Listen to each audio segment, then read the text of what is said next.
What can we do? Only money that I want. Oh man, it's only money that we want. That's so true. Dice, that one is for you. But it's for all of us really, because we all want money. Even the crooks do. Lucas Molefe joins us tonight to help us understand how sometimes fraudsters try to push their luck through phishing attacks. That's the fake notifications, the SMSs, the calls, the WhatsApps, essentially trying to get your data, your information, and putting you under pressure to say, hey, you owe SARS now, pay me now. And as you've heard, there are ways within which SARS does effectively communicate with you in a secured manner. Lucas Molefe is a cybersecurity expert at ESET South Africa. Lucas, such a pleasure to have you. Welcome to the show, sir. Thank you very much for having me.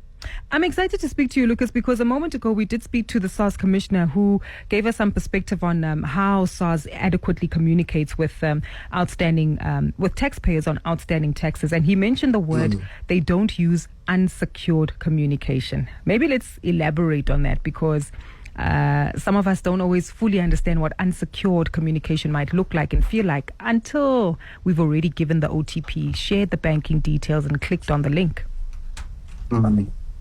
So in essence, what they basically mean is that, an example, when you receive an email based on your email address, it's most of the time not secured, right?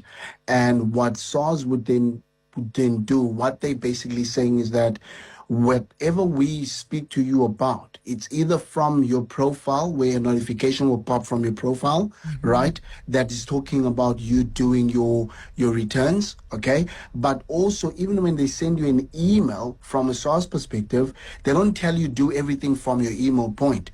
It directs you to their website, which their website, in essence, they are saying that it is secure, right? And not only that, I do believe they have a mobile application, and this is one of the reasons I believe that they actually released and said, everyone, we have an application, a mobile application that you can actually use to make sure that you are secured, to make sure that there is no man in the middle trying to get your information. So it becomes a secured way of communication, right? But not only that, an example, recently, if not yesterday, I got a notification on one of my banks that was speaking about related SARS scams that are happening.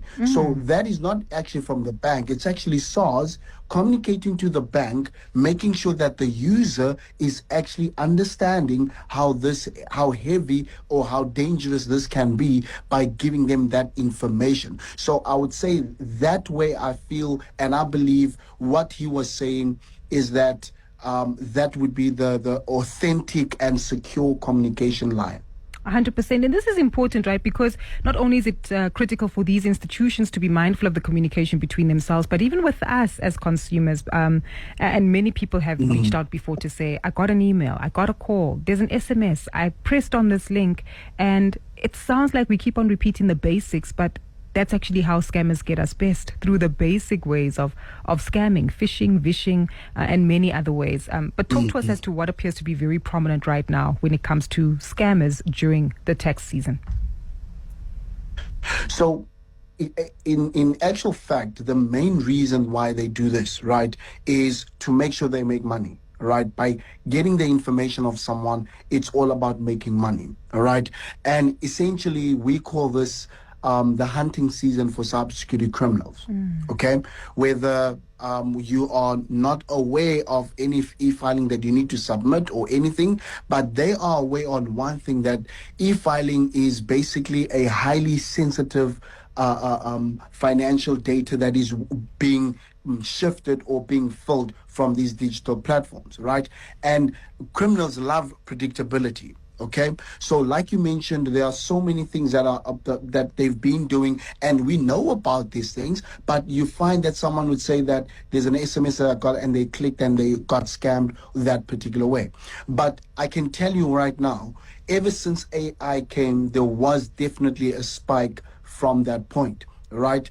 An example, AI, at first, phishing emails and SMSs, you could pick up that this is an actual phishing or smishing based on what? The grammar that they would use, right? You'll find that they would misspell your name or misspell something.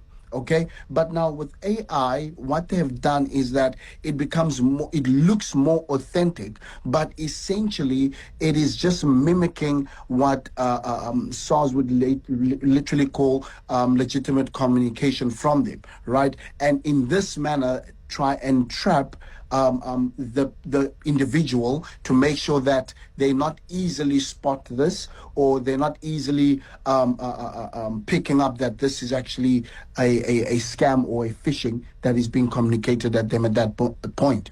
100%. Are there certain behaviors, though, that make it easy? I guess our behavioral patterns that make us more vulnerable and susceptible to being,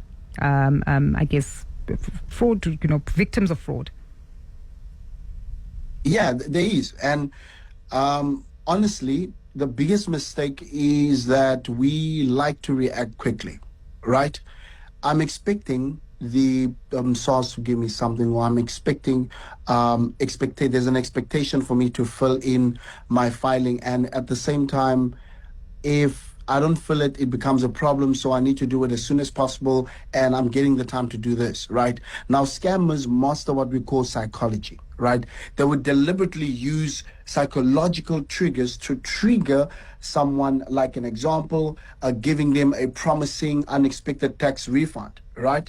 Or a panicking pending audit, okay? Now, because of that false sense of urgency that is created, definitely they would want me to feel the pressure into clicking on the link, or even giving away my login details before I have a chance to actually step back and think, is this really legitimate? Is this really from SARS? You'll find that people will say, but I got an email saying I owe SARS this particular amount, right? I don't know of that. And then some who are old school would actually go to SARS and not worry about what's happening online, and go to SARS and says, no, you sort it. You're fine. Don't worry about anything. Everything is fine. But now someone who doesn't have the time to go to SARS, and with technology has made it easy for us to log in on our accounts or create e-filing accounts, and it makes it easy. Now, someone's like, okay, I'm just going to quickly sort this out because I know I don't have a lot of issues, so mine should automatically do things. For example, or with the automation that even SARS gave us, where automatically it looks and it does your e-filing and all those things, and see you. Now, in that particular case, you get an email saying that based on the automation, we owe you this amount, and you're going to want to see that amount, right? Now, not knowing this is actually a sense of urgency, or a sense of being given a promise that money is coming, and when you look at that, you're going to want to click on it. And this is why it's very important to look at things and not allow scammers to basically emotionally manipulate people. And that's what they rely on. Oh, 100%. You've given us so many nuggets there, Lucas. Managing our emotions, not reacting very quickly without reassessing the information, and even going back to the source to verify it. And also just making sure that our digital habits, digital hygiene is also in order to reduce the risk of falling prey to these victims. Lucas, we'll have to leave it there for today, but thank you so much for your time, sir. You're welcome. Lucas Molefe joining us as a cybersecurity expert at ESET Southern Africa. As you've heard, Lucas reminding you, don't get caught out by the scammers. If you get a message and they put you under pressure, hold off on the immediate reaction. And worst case scenario, go back to SARS to verify. And that goes for any kind of scam that might put you under pressure, whether it's the OTPs and the likes. And make sure you update your passwords. Capital P at double S. Capital W is not a password. Make sure you update your passwords to make sure that it's more difficult for the hackers to get into your system, essentially.